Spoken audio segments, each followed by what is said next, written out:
Man, the idea of a John Jones fight seems awfully exciting right now. And John came out, tweeted, said, "Show me the money." Cocaine isn't cheap. It's expensive. Gotta make money. Winning a world title is supposed to make fans love you. It's supposed to turn fighters into legends. But in MMA, that's not always how it goes. Sometimes, becoming champion does the exact opposite. It turns you into the most hated person in the division. From controversial wins and boring fights, to stripped belts, bad timing, then non-stop chaos outside the cage, some champions had title reigns that fans simply refused to accept. So today, we're counting down the most hated title reigns in MMA history. Some of these champions earned the belt, some of them kept it, and some of them made fans wish they never won it in the first place. Let's get into it. Aljamain Sterling had one of the most controversial title wins in UFC history. He became champion after Peter Yan landed an illegal knee in a fight that Yan was clearly winning. The moment Sterling went down, everything changed. He told the doctor he couldn't continue, and just like that, the belt was his via disqualification. Even though the foul was legitimate, and the decision followed the rules, a huge portion of the fanbase believes Sterling was milking the situation. Instead of being seen as a fighter who took a brutal illegal shot, he was labeled as someone who found a shortcut to the belt. When the rematch finally happened, it didn't really fix anything. Sterling won a close decision, but many fans felt Yan deserved the win, or at the very least that the fight should have been scored a draw. Then came the TJ Dillashaw fight. Sterling dominated him, but it did nothing to repair his reputation. TJ's shoulder was completely compromised, and the fight felt more like someone beating up a man who shouldn't have been in the cage. Fans dismissed it entirely, even when Sterling went on to beat Henry Cejudo and became the first bantamweight champion to defend the belt 3 times. The credit was minimal. There was no celebration, no respect, just indifference. And when he finally lost the title, the reaction was immediate. Fans didn't mourn the end of his reign. They celebrated it. Bilal Muhammad finally becoming champion should have been a feel-good story. The guy went on a long, unbeaten run, kept getting overlooked, and still showed up every single time. After being denied title shot after title shot, he stepped in, dominated Leon Edwards, and earned the belt the hard way. And somehow, a huge chunk of fans still weren't having it. Right after the win, social media was flooded with hate. Memes, trash talk, and non-stop comments calling him boring took over the timeline. Even Conor McGregor jumped in and started clowning him. At this point, it almost feels like hating on Bilal has become a trend, something people do without even thinking about it. And it's not like he didn't earn the title. He absolutely did. But judging by the reaction, you'd think he stole the belt instead of winning it convincingly. A lot of the criticism comes down to his fighting style. Fans label him as a decision fighter, someone who grinds out wins instead of chasing finishes. And once that reputation sticks, it's almost impossible to shake. The ironic part is that his recent performances have been some of the most dominant of his career. More pressure, more damage, more control, but the boring label still follows him around anyway. Personally, I'm a fan of Bilal. He's a great fighter. John Jones is an easy one. This doesn't really need much explanation.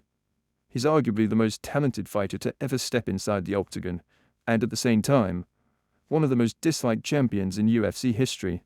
When Jones first won the belt, the hype was real.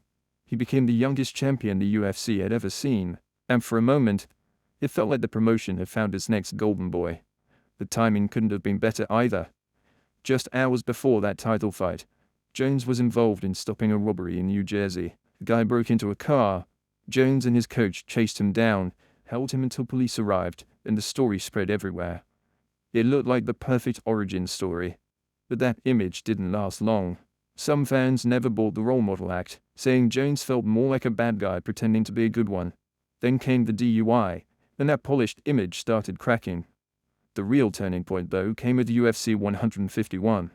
When his opponent dropped out, the UFC asked Jones to step in against Chael Sonnen on short notice to save the card. Jones said no, the entire event was cancelled, and Dana White publicly blamed him for it. From that point on, a lot of fans turned.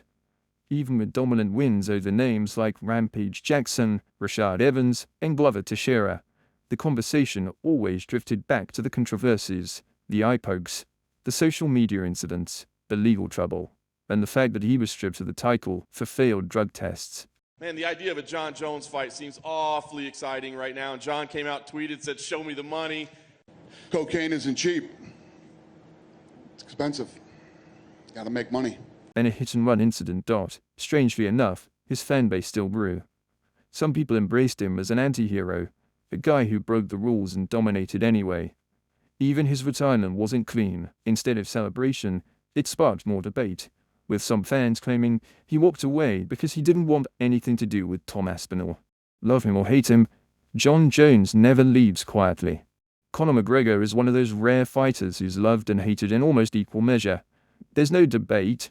He's the biggest star the UFC has ever produced. But when it comes to his title reigns, not everyone looks back on them fondly. When McGregor knocked out Jose Aldo in just 13 seconds, it was legendary. One of the most iconic moments in MMA history. Then he moved up and completely dominated Eddie Alvarez to win the lightweight title, becoming the first fighter in UFC history to hold 2 belts at the same time. The problem wasn't what he won, it was what he didn't do afterward. After capturing the featherweight belt, McGregor never fought at 145 again. Nearly a year passed, and the UFC eventually stripped him. Then, the same thing happened at lightweight. For over 500 days, the lightweight title was frozen while Conor went off to box Floyd Mayweather. That move made him even more famous, but it did nothing for the rest of the UFC roster. The lightweight division was stacked with killers. Guys like Khabib Nurmagomedov and Tony Ferguson were running through opponents, but there was no real championship to chase, because the champion wasn't coming back. Fans were getting frustrated. Then came the UFC 223 bus incident, which only added fuel to the fire. By the time McGregor finally returned to fight Khabib, it had been nearly 2 years since his last MMA bout, and when he showed up to the press conference, holding belts he'd already been stripped of, a lot of fans saw it as a bad look. Even though Conor made history and changed the sport forever, many fans look back on his reigns as incomplete. He was champion on paper, but he never stayed around long enough to truly be one. Brock Lesnar's UFC title run rubbed a lot of people the wrong way. He came into the sport as a massive name from professional wrestling and a legitimate NCAA wrestling champion, but fans immediately pushed back against how hard the UFC promoted him. Then he lost his UFC debut to Frank Mir, and somehow, just 2 fights later, he was getting a title shot against Randy Couture. That alone had fans furious. When Brock actually beat Randy, it only made things worse. The reaction was basically, Wow, wow, BJD. Congratulations. Great. Successful person. Thank you, sir. Good. you beat a 45-year-old who's way smaller than you. The resentment just kept growing. During the rematch with Frank Mir, the crowd was openly chanting for the referee to stand them up while Brock was on top, absolutely smashing him. And then, after the fight, Lesnar flipped off the crowd. That moment pretty much sealed it for a lot of fans. From there, everyone was waiting for anyone, to shut him up. Shane Carwin looked like that guy. For a brief moment, it seemed like Brock was finally about to get humbled. But instead, he survived the storm, came back, and submitted Carwin. The arena went silent. Eventually, Cain Velasquez arrived and gave fans the ending they'd been waiting for. Cain completely dominated Brock, and just like that, the Lesnar era came crashing down. Honorable mention, Khamzat Chimaev. Khamzat title win over Dricus du Plessis deserves an honorable mention, not because it was exciting, but because it was effective. It was 5 rounds of total control, non-stop wrestling, and very little danger. Khamzat dominated every second, but the finish never came, and fans weren't exactly thrilled watching 25 minutes of survival mode. Was it smart championship fighting? Absolutely. Was it boring? A lot of people think so. Whether this reign ends up being remembered as dominant greatness, or just lay and pray with the belt, is something only time will decide. Ankalaev also deserves an honorable mention.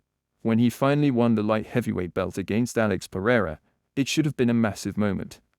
Instead, it was met with boos. After nearly getting finished on the feet, Ankalaev spent the championship rounds glued to the fence, killing time, draining the clock, and doing just enough to secure the decision. It was effective. It was smart. And fans absolutely hated it. A big part of the backlash came from everything outside the cage as well. The trash talk on social media didn't match the quiet, reserved personality fans saw in interviews, making it feel forced and fake, and the fact that he took the belt from one of the most beloved fighters in the sport, and Ankalaev quickly became the villain. His reign didn't last long, but during it, He managed to do something rare, win a world title, and somehow make almost nobody happy. At the end of the day, being a champion doesn't guarantee respect. Sometimes it's about timing, sometimes it's about style, and sometimes no matter how dominant you are, fans just aren't buying it.